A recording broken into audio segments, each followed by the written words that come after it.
Listening to the Promenade Community Radio magazine on CKWR 98.5, Canada's first community radio station.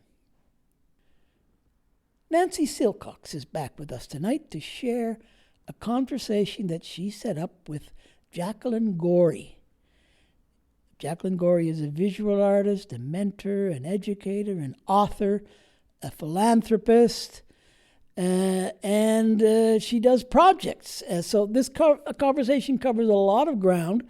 It covers mental health, disabilities, initiative, ambition, and a current project called Partners with Paws. Partners with Paws, Paws. Welcome to Promenade. I'm Nancy Silcox. This evening, our guest is Jacqueline Gorey of Breslau, artist, photographer, author, and humanitarian. And while we could fill our allotted time on any one of Jackie's many, many accomplishments, we're going to primarily be focusing on her humanitarian efforts, specifically Partners with Paws, very recently awarded charitable status. Now, Partners with Paws takes as its mission to match fully trained service dogs with needy and deserving people, both adults and children.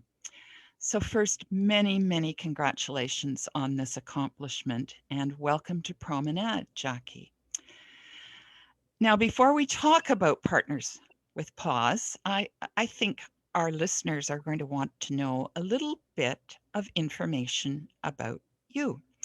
You're originally from South Africa, immigrating via England to Canada with your husband, Giorgio, in 2009.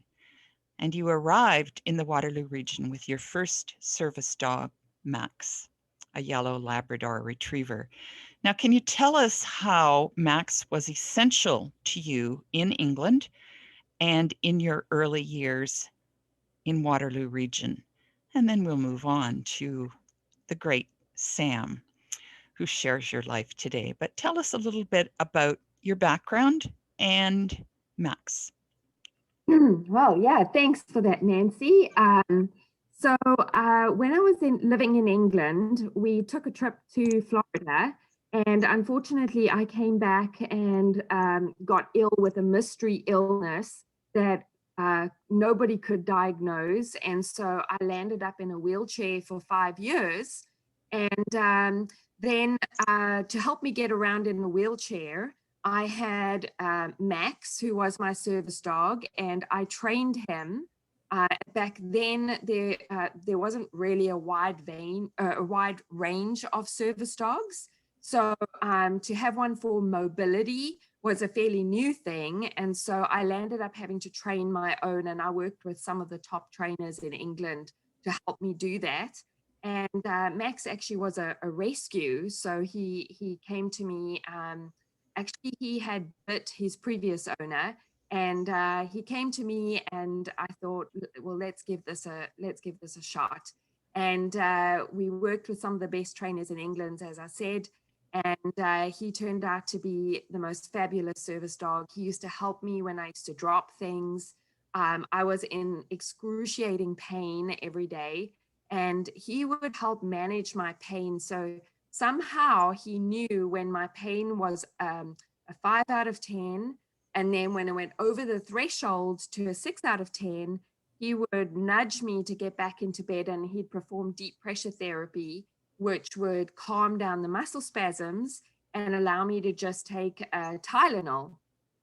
And so I was able to manage my pain, which I had been prescribed tramadol, which is an addictive opioid to manage my pain. But he helped me manage my pain, and I was able to just take a regular Tylenol because he kind of managed the rest of it, which was quite amazing. Your interest in service dogs grew once you had moved to the Waterloo region, had settled in the Waterloo region. You became a volunteer with National Service Dogs. and your interest in service dogs grew from that. Can you tell us a little bit about that volunteer work that you did with National Service Dogs? Absolutely. So just to go back a little bit, obviously they discovered what was wrong with me. I had a rare form of TB and they chopped that part of my lung out. I sprang back to health, and that's when we decided to immigrate. So at the time when we came to Canada, I was no longer in a wheelchair, but I was 100% impacted by how a service dog could change your life. And Max came with us to Canada as well. Just in case anybody wanted to know that we didn't leave him behind, he came with us. And when we got to Canada, I knew in my heart that I really wanted to find a local service dog charity where I could somehow volunteer to make this difference in somebody else's life. And so with National Service Dogs being in my back door in Cambridge, I decided to contact them, and I started out doing the evening enrichment program, which was so much fun because you get to sit in the kennel with the dogs and read them books, and you get to stroke them and brush them and take them for a little walk. And it's just a lovely way to become a volunteer. And then I decided I wanted a little bit more. So I decided I'm one of those strange people that like the smell of bleach. And so I decided to offer to clean their kennels because they have to spray their kennels down with bleach every day. And to me, that was just like my dream volunteer job. I would arrive and I'd get to interact with the dogs by putting them outside in their little leash-free section. And then we'd get to brush their teeth and feel them for lumps and bumps. And then they would go off on their training sessions, and I would be left to clean the kennels, and that was fabulous. But more and more, I was aware of the need for service dogs and the lack of them.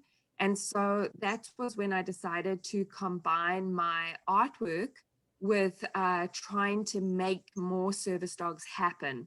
And so we started off with our very first charity event, which was a Paint for Paws event. And that actually was, it raised enough money to put into service a lovely service dog named NSD Monet. And she is now in the Waterloo region acting as a child witness protection dog. That's wonderful. Now, but this service dog work, given your own need and want to help, kind of brought out another interesting chapter in your life. You decided that you were going to be involved in producing a book about service dogs. And this was uniting your passion with your artistic skills and the book In Service. Tell us a little bit about that wonderful project that you started out on. Yes, well, after NSD Monet, I just realized that this is really what I thrive at, is raising money, combining my artistic ability with fundraising. So I was like sitting and thinking, like, how can I make this happen that would generate income going forward, like carry on generating income. And that was when I thought, oh, you know what, if I wrote a book and put my artwork in it and they sold it on Amazon, then as long as that book was selling on Amazon, it would be raising money for National Service Dogs. And that would be like a legacy. And so I was like, well, I could for sure do the drawings, but I don't know who could do the authoring. And so National Service Dogs put me in touch with this award-winning author. Her name is Nancy, and she actually became my mentor. You're embarrassing me now. Yes, and she taught me everything I know now about fundraising and being involved in such a big project. But what an honor to work with such an established author and set me on my feet to doing what I love today. In 2015, you sadly said goodbye to your beloved Max. And then Sam, another yellow lab, entered your life. But by this time, Sam's role had grown significantly from Max's role. Can you tell us a little bit about this, Jackie? Yes, well, the brain is a powerful, it's a powerful part of the body. And I had actually repressed my entire childhood. And so I was just going along with Max. And when Max passed away, a crack opened up in my brain and memories started to surface that were very traumatic. And unfortunately, we came from an environment of abuse. And I unfortunately was assaulted in hospital.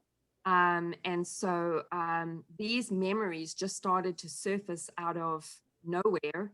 I didn't know it was PTSD. I just knew that something really awful was happening to my body. And the first thing I wanted to do was to stop it. And so my journey with the lure of self-harm and suicide began. And Samson's job was to keep me alive. And he still can sense a rise in cortisol in my body, which is the beginning of a flashback. And he will come and do a nudge in my face to bring me back to the present. It's a grounding exercise. And then he will do deep pressure therapy. And he has literally saved my life 7 times. He's knocked knives out of my hands, pills out of my hands, razor blades. And so I'm very, very blessed that he's in my life and he keeps me alive. Well, given that indispensable role that Sam has played in your life, you still felt that you could do more. And what was that? A second book. This one called I Love Labs, the Cooper's Lane story, focused on 50 Labrador retrievers from a well-respected kennel in Arthur, Ontario, from which Sam, you had purchased Sam. And many of these dogs that you have recognized and focused on in your book, I Love Labs, played and continue to play crucial role as service dogs. I wonder if you could highlight a story from I Love Labs that really moved you and was very, very significant in the essential role that service dogs do play. Yes. Well, there's one particular story that stands out to me, and that is the story about Kasha. She is a service dog to a young lady, Laura, and Laura has PTSD, but she has complex PTSD. So she has non-epileptic seizures, and Kasha is able to detect the seizure, and she stays with Laura and licks her face. And she's been to hospital with Laura, been in the ambulance with Laura. Now, when I met Laura to photograph her for the book, Laura was very timid, very withdrawn, and she had literally just got Kasha. Kasha must have been about, I don't know, 5 months old. So very early in the process of becoming a service dog.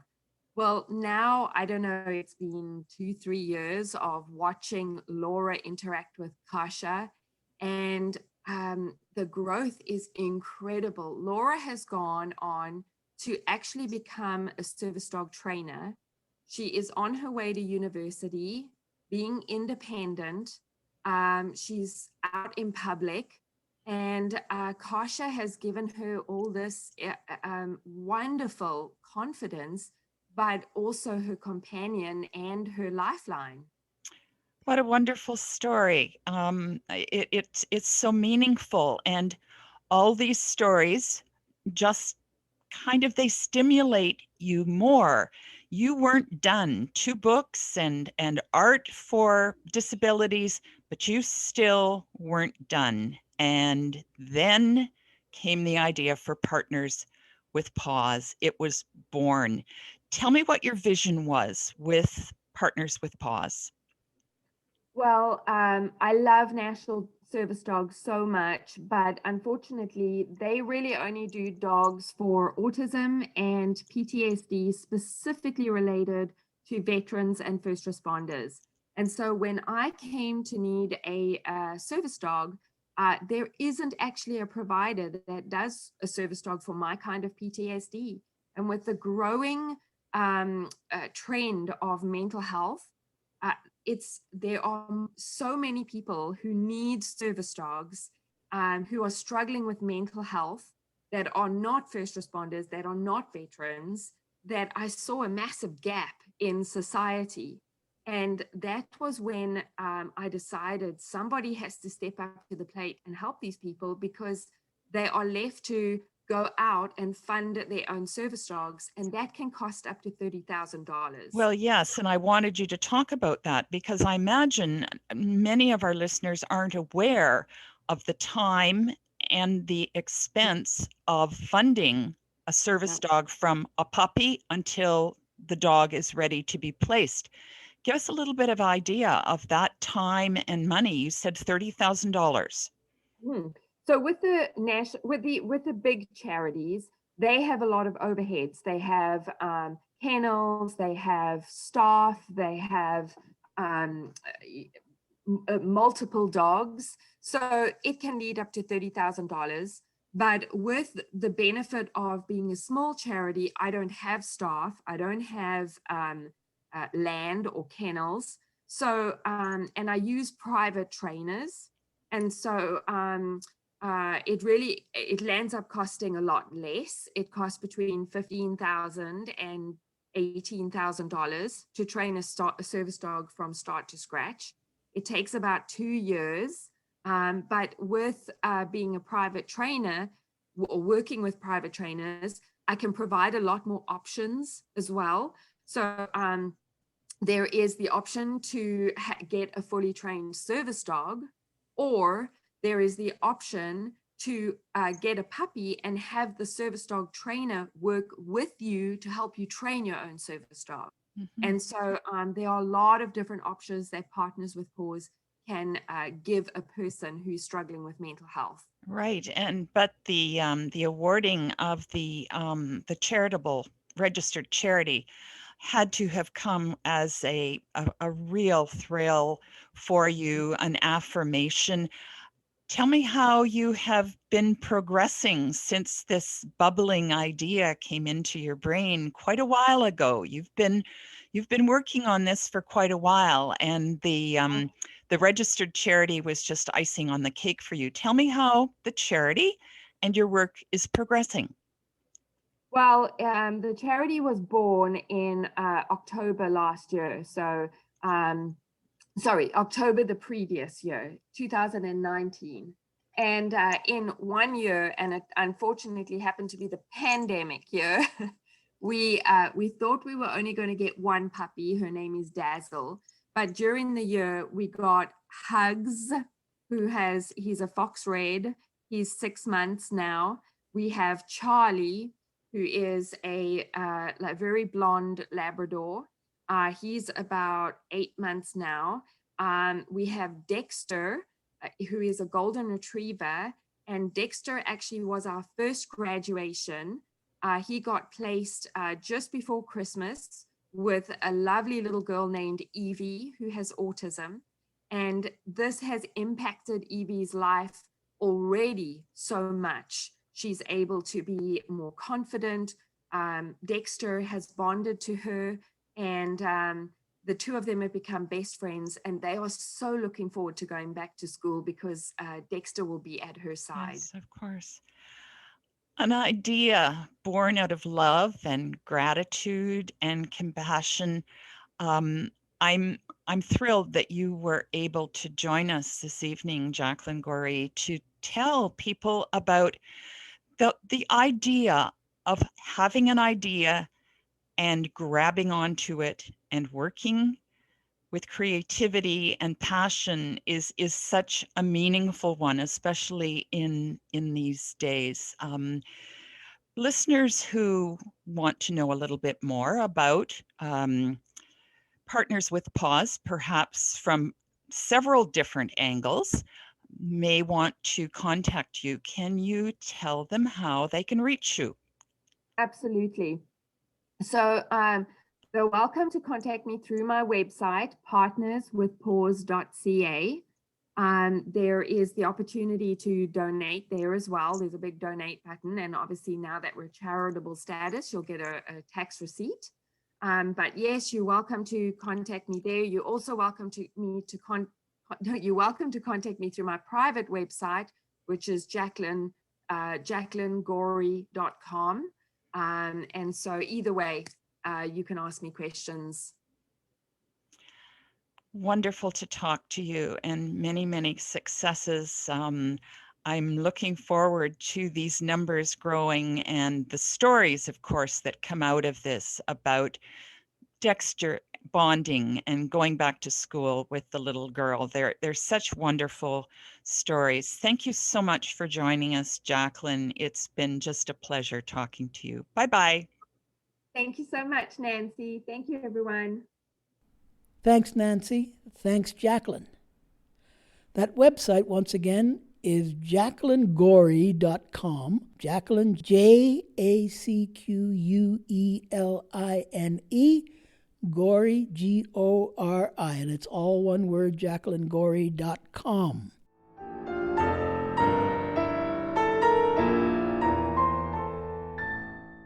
You're listening to Promenade, the community radio magazine about people, projects, and prospects here in Grand River Country.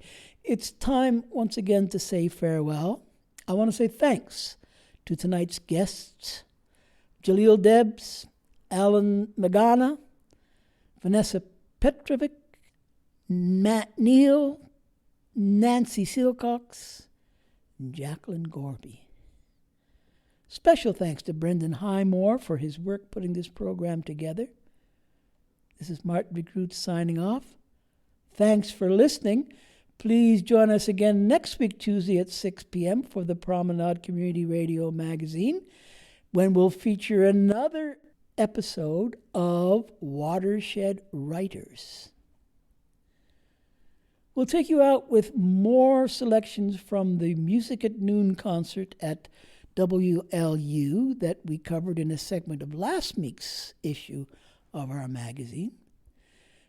Here are Mary Catherine Pisano and Matthew Raitt on guitar, performing more jazz standards related to the theme A New Dawn, A New Day, Hope for 2021.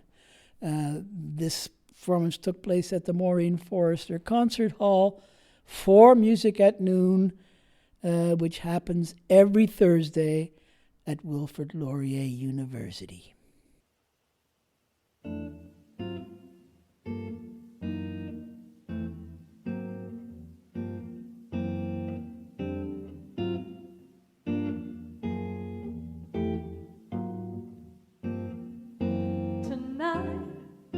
Tonight won't be just any night. Tonight there will be no morning star. Tonight I'll see my love tonight, and for us stars will stop where they are. Today the minutes seem like hours, the hours go so slowly, and still the sky is light. Oh moon, grow bright and make this endless day endless night. Tonight,